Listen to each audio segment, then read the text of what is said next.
Hello ভাই brother, কেমন আছো তোমরা সবাই? অনেকদিন পরে তোমার কাছে আবারও ফিরে আসলাম। অনেকদিন নেট না থাকার কারণে ভিডিও করতে পারতেছি না, তাই তোমাদেরকে বিনোদনও দিতে পারতেছি না। আজকে অনেকদিন পর আবারও তোমাদের সাথে ফিরে আসলাম।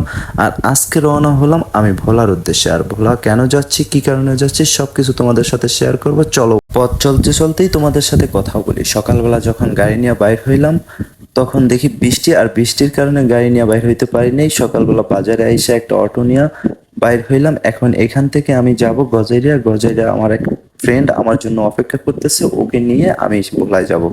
আর আজকে ভোলায় যাচ্ছি আমি পাসপোর্ট করার জন্য। ভোলায় পাসপোর্ট করতে গিয়ে আমার সাথে কি কি ঘটে, কি সমস্যায় পড়ি, কতটুকু হেল্প পাই, সব কিছু আপনাদের সাথে শেয়ার করব। আর পাসপোর্ট করতে গেলে অবশ্যই সবাই দালালের মাধ্যমেই করবেন, কেননা নিজস্বভাবে করতে গেলে আপনাদের অনেক ভোগান্তি সইতে হবে, আর যেই ভোগান্তির কোনো শেষ নাই।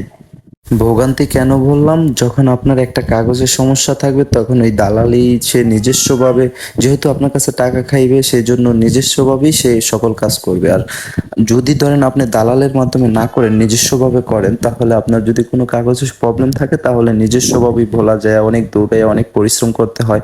তাই ভাই, দালালে কিছু টাকা খাইলেও নিজস্ব থেকে দালালের মাধ্যমে করাটাই বেটার। কেউ কিছু মনে করবেন না। আবার এটা আপনাদের ভালোর জন্যই বললাম, এখানে কোনো কারো নিয়ে কথা হয়নি, আর আপনারা কিছু মনেই করবেন না। অবশেষে গজাইরে আইসা পৌঁছাইলাম। আর পৌঁছেই দেখি ও আমার জন্য অনেকক্ষণ যাবতই দাঁড়ায় আছে। সকাল 6টা বাজে ও এখানে আইসে, আমি আস্তে আস্তে 8টা বাজে গেছে। তাই কত কইরা বলা, কত বলা, কত কইরা, কত ভাইয়া? 150 টাকা সদরে হ্যাঁ 10টা দিবি আপনারা অনেকে বলবেন ভাড়া আবার মূল্যে নেওয়া লাগে। না ভাই, ভাড়া মূল্যে নেওয়া লাগে, কারণ এখানে ওরা অনেক টাকা সেখানে নিয়ে অনেক টাকা চায়। কারণ এখান থেকে ভাড়া বলায় সদের, যেমন গদেরা থেকে ভাড়া হলো 150 টাকা, ওরা সেখানে যায় 200-250 টাকা চাইতে পারে। তার জন্য ভাড়া মূল্যে নেবে বেটার। আমরা সিএনজিতে ওঠার সাথে সাথে আরো 3 জন আসছে, আর একটা সিএনজিতে 5 জন বসে আর 5 জন হয়ে গেছে। তো এখন সিএনজিওয়ালা মামা টান দিবে আর আমরা সেখানে ভোলার উদ্দেশ্যে রওনা হব। তো চলুন, আপনাদের সাথে কথা না বাড়িয়ে চলে যাই।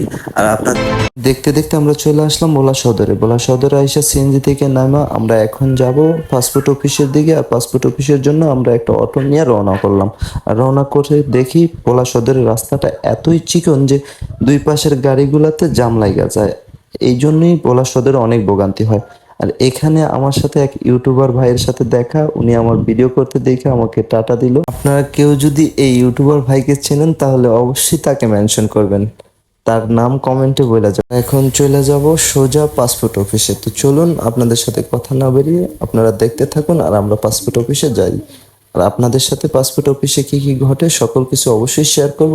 সবাই ভিডিওটা শেয়ার করে দেবেন, সবাই যাতে প্রতীক্ষার পর আমরা চলে আসলাম পাসপোর্ট অফিসের সামনে। আর এখানে অটো ঢোকে না, কারণ রাস্তার অবস্থা খুবই খারাপ। এরকম এত বড় একটা পাসপোর্ট অফিস, এটার রাস্তা এরকম থাকাটা বেশি একটা ভালো দেখায় না। তাই আমি কর্তৃপক্ষের কাছে জোর অনুরোধ করব যাতে এই রাস্তাটা অতি তাড়াতাড়ি মেরামত করা হয়। আমার কথায় কোনো জায়গাতে ভুল ত্রুটি থাকলে আপনারা আমাকে ক্ষমার দৃষ্টিতে দেখবেন। এখানে আসলে আপনারা দুই পাশে অনেক কম্পিউটারের ঘর দেখতে পাবেন, যেখান থেকে আপনারা নিজস্বভাবে করতে চাইলে আবেদন করতে পারবেন। আর যদি দালাল দিয়ে করাতে চান তাও এখানে পাওয়া যাবে। এখানে আসার পরে আইসা এই ভাইয়ের দিয়ে আমি আবেদন করাইলাম। আর ভাই কিন্তু অনেক ভালো মনের মানুষ। ভাইয়ের নাম মেহেদি। আপনারা যদি কেউ আপনাদের কাজ করাইতে চান তাহলে এই ভাইয়ের দিয়ে করাইতে পারেন। ভাই অনেক ভালো মনের মানুষ। আবেদন করার পর যখন ব্যাংকে যায় টাকা জমা দিয়ে আইসা আমি ভিতরে ঢুকলাম। ঢোকার পরে আমি কাগজ জমা দিলাম। জমা দেওয়ার পরে আমাকে দেখা বলতেছে নাগরিক সনদের মেইন কপি লাগবে, ভোটার আইডি কার্ডের ভেরিফাই কপি লাগবে। আপনি যখন পাসপোর্টটা দালালের মাধ্যমে করবেন তখন এই ঝামেলাগুলো দালালরাই সকল কিছু তাদের মাথায় নেবে। তাই আমার সাজেস্ট হলো আপনারা দালালের মাধ্যমেই পাসপোর্টটা করা বেটার হয়। তো তখন আমি আসলাম ভোলা নির্বাচন অফিসে। আইসা আমি ভোলা নির্বাচন অফিস থেকে আমার আইডি কার্ডের ভেরিফাই কপি তুলে নিলাম। আর এখানে আইসা আমার এক শিক্ষককে আমি অনেক ধন্যবাদ জানাই, যে না থাকলে আমি এত তাড়াতাড়ি এই কাগজটা পাইতাম না।